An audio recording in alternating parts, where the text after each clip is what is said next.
So you guys are on the Sounds of the Underground tour. You guys started in June. How has it been going so far? That's amazing. It's between 3,000 and 6,000 people a day. Hello, Michael. You want to come in, Michael? Michael from Opeth, everybody. Hello, Michael Wave. from Opeth. You guys sharing a bus? Yeah, we're sharing a bus with Opeth. Very, very nice Swedes. That's very nice of them. So, Sounds of the Underground, you guys, you're saying 3,000 to 6,000 A people day, per yeah. day? It's a great tour. It's all like real bands, metal and hardcore bands actually just coming together, and it's, I think kids like it. People are coming out in big numbers. Yeah, I was going to ask you about that because 10 years ago, there's no way you could have taken the hardcore scene and a metal scene and combined them together because the kids were, anti each other, but Right. now today you can actually see it happening. How do you guys feel about that? Do you feel that you're accomplishing something on this tour? I think so. I mean, there's a ton of bands on this bill that actually grew up with both metal and hardcore, and our sounds are very similar to both. We put both sounds together because that's what we're influenced by. Right. And so hardcore kids and metal kids come out to these shows, and I think over the past few years they've learned to get along with each other. And years ago it was kind of tough, but now it's actually gotten a lot better, and there's been a few fights this tour, but nothing really that bad at all. That's cool. How's the band camaraderie between all the bands? Because there's a lot of you guys on this tour, so I would think that at some point there might be sort of conflicting interests or, how's that been going between all the bands? Well, there's 17 bands, but we all have the same goal in mind. There's no big rock stars here. We've all toured in the underground for so many years, and there's no young bands here really. Like, I think the youngest band is Life Once Lost, and I think they're still 23 or 24 years old. Yeah. So there's no kids here. So we've all done our hard work, and so we all kind of just respect each other's work in the past. And a bunch of the bands are actually friends that have toured together before. So we just hang out every day. We have cookouts, we listen to music, we ride bikes. I know, I've been hanging out back here. Lift weights back there. Everyone just hangs out all the time. So we Yeah. play poker every day. Do you guys? So, yeah, it's fun. I read somewhere something about, I think it was someone in your band said that the ideal tour would be play a show one day and have 2 days off for casino. Oh, that was probably my bass player. He's addicted. Is that... He said he wants an all casino tour, which I think is pretty impossible. But It's not impossible. I'm sure it could be done. we just bring the casino here. We have a poker table every day. That's about it, Seriously? yeah. Nice. So let's talk a little bit about your last album, this album. You released this just last June, so it's been out about a year now. Just about a year, yeah. And I read on your website that it actually just reached the 100,000 unit In the U.S. sold in the Yeah. U.S. Which is huge for us. Yeah. I mean, you guys were pretty much an underground band, and you guys have sort of been rising up, and people are definitely becoming a lot more aware of you. What do you guys owe that to? Do you think that maybe going to Metal Blade, or do you think it's the writing process of this album? I think you put all of our hard work and our label, just everything that we've done for the past 7.5 years now is just kind of built up to, bring us to this point now. I think it's a great record. It's our best record at this point. We've done a ton of touring on it. We haven't been home for longer than 2 weeks in the past year and 3 months now. We just out on the road, worldwide. Went to Japan, Australia. It's our second time, going across Canada. Just been everywhere. This Europe. is the album we listened to the entire drive up here. Oh, We actually live 3 hours away. Oh, wow. So this was our choice album for this road trip. Awesome. So Appreciate it. thank you for supplying us with it. But you guys are still working this album. You've just, I think tomorrow you have the Endless video going to Headbangers Ball. Is that correct? That was actually last week it played. I haven't had a chance to update the website yet. Oh.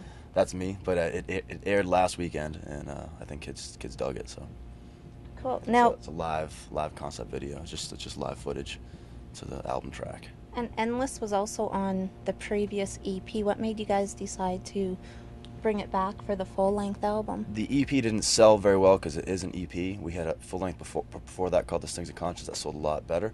Right. So we figured that people just buy full-lengths instead of EPs. They can download 4 songs. Yeah. But if they want a full-length record, they'll get it. And we play that song live every night. We feel it's one of our best songs we've ever written. So just want to put it on the latest record too. Between this full-length and the other one, there was a 3-year time span. Right. Have you guys thought about doing any writing? Because I also read that you guys haven't really done any of that since you've been on the road. Or do you feel like it's too soon? We've started writing. We have about 2 songs that are close to being done. They're not done, but there's ideas going around. We hope to put a record out next summer. You do. 'Cause that's when Ozfest starts again, or this tour again happens, and looking to do either or.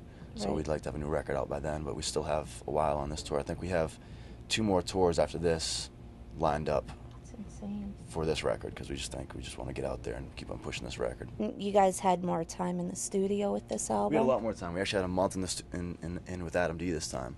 And before our first record with Adam D, it was in 2000. We had, I think, a $1,200 budget, and we were there for 6 days. And we did 10 songs in 6 days. And there wasn't really much into that record. We just kind of went in, did 1 or 2 takes, and that was it. And this one, we actually got to spend time in there. So that was a big difference, a big help. So with the time that you guys were able to spend with this album, when you listen to it today, are there still things where you go, oh, I wish we would have changed that? There'll always be times when you wish you had certain sounds differently. I think the songs are solid. I mean, there's 2 or 3 parts in the entire record that I wish were a little bit different, but I think we're very happy with the actual record. I just think some of the sounds we could have gone a little bit different on, but that's just bands being snobs with their own music, It happens too. Yeah.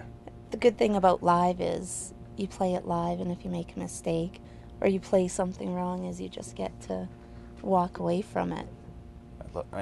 I prefer playing live. I feel that I actually perform better live than in the actual studio, because I feel like I kind of clam up a little bit. That's not the fun part. The fun part is actually being out here with kids who enjoy your music, and you're out there just get that vibe from them, and you're out there just having a good time. That's why we do this. And you can feed off of their energy. Yeah, if the show is great, then we play even better. Right. So you do have plans of releasing a new album next year, hopefully. But in the meantime, you have some more tours coming up just throughout the summer. I know that you guys are playing, I think, Atlantic, or you guys have a big show. We're playing Hellfest in Yes. mid-August. Yes. Right. And that's the one show in August we're playing. We're taking 6 weeks off after this tour. And there's 2 tours we can't announce yet for the fall that are confirmed, but then there's all the legal issues and it's ridiculous stuff. But they're big tours. I'm not sure if they're coming way up here, but I'd love it if they did. We Canadians travel very far to see other shows, so...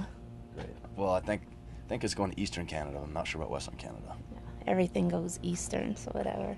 We're used to it. The shows up here are amazing. This past winter was our first time in Western Canada, and it was unreal. The shows are just ridiculous, and we just have to, make a point to keep coming back. Yeah. And we have a very, very strong metal scene here in Saskatchewan. Once they like you and they grab onto you, you're good. That's great. Like, they never turn their backs on them. That's true fans right there. Yeah. So I love our metal scene. I'm very proud of it here. So I hope you guys do make it back. I do want to talk about one thing that you guys did this year went to Japan for the first time. Yeah, we did. How was that for you guys? Like, culture? It was great. It was a culture shock a little bit. Took a lot of pictures. I was jet lagged as all hell. I've never flown that far in my life, and I couldn't enjoy it the first couple of days because I was just like, I'd go on, I'd play my set, and I'd just have to go to sleep. I felt so messed up from it. But then that was great, though. The shows were great. The kids just love you there. They freak out. Yeah. It's just like you're a rock star. I'm like, we're just a metal band, man. We're not rock stars. We're just hanging out, and they just love it.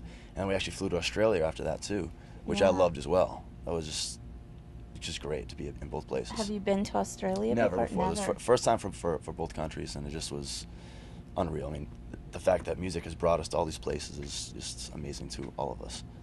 So 8 years ago when you started this band, did you ever think that, you'd be going to Japan and Australia? It was a dream, I guess. Saskatoon. It was a dream, but we just couldn't count. I mean, we had small goals, and every time we reached a goal, it'd be another one.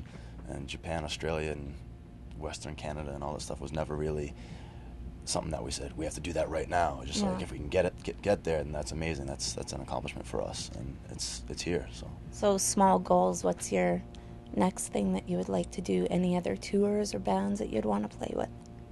That's a good one. I mean, right now we're just thinking about finishing these 2 tours that are after this one, and then the next record, and just see what happens from there. I mean, I'd like to be either a headliner or in that in that bracket on Ozfest, or here actually be the headliner here. That's a great thing to do, and just be in that frame, I guess. Yeah. Okay, so you do have a website that people can go to for more information, and you just said that you do the updating on it? Yeah, I do all the updating, all the news, all the show dates and everything. So that's very cool. If it's behind schedule, that's my fault. Okay, and what's the website? Unearth.tv.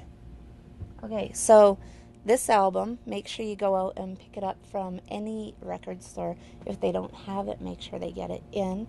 And do you have any final words for the people of Saskatchewan? Thanks for coming out to check us out. This is our second time here, and we'll be back again, definitely.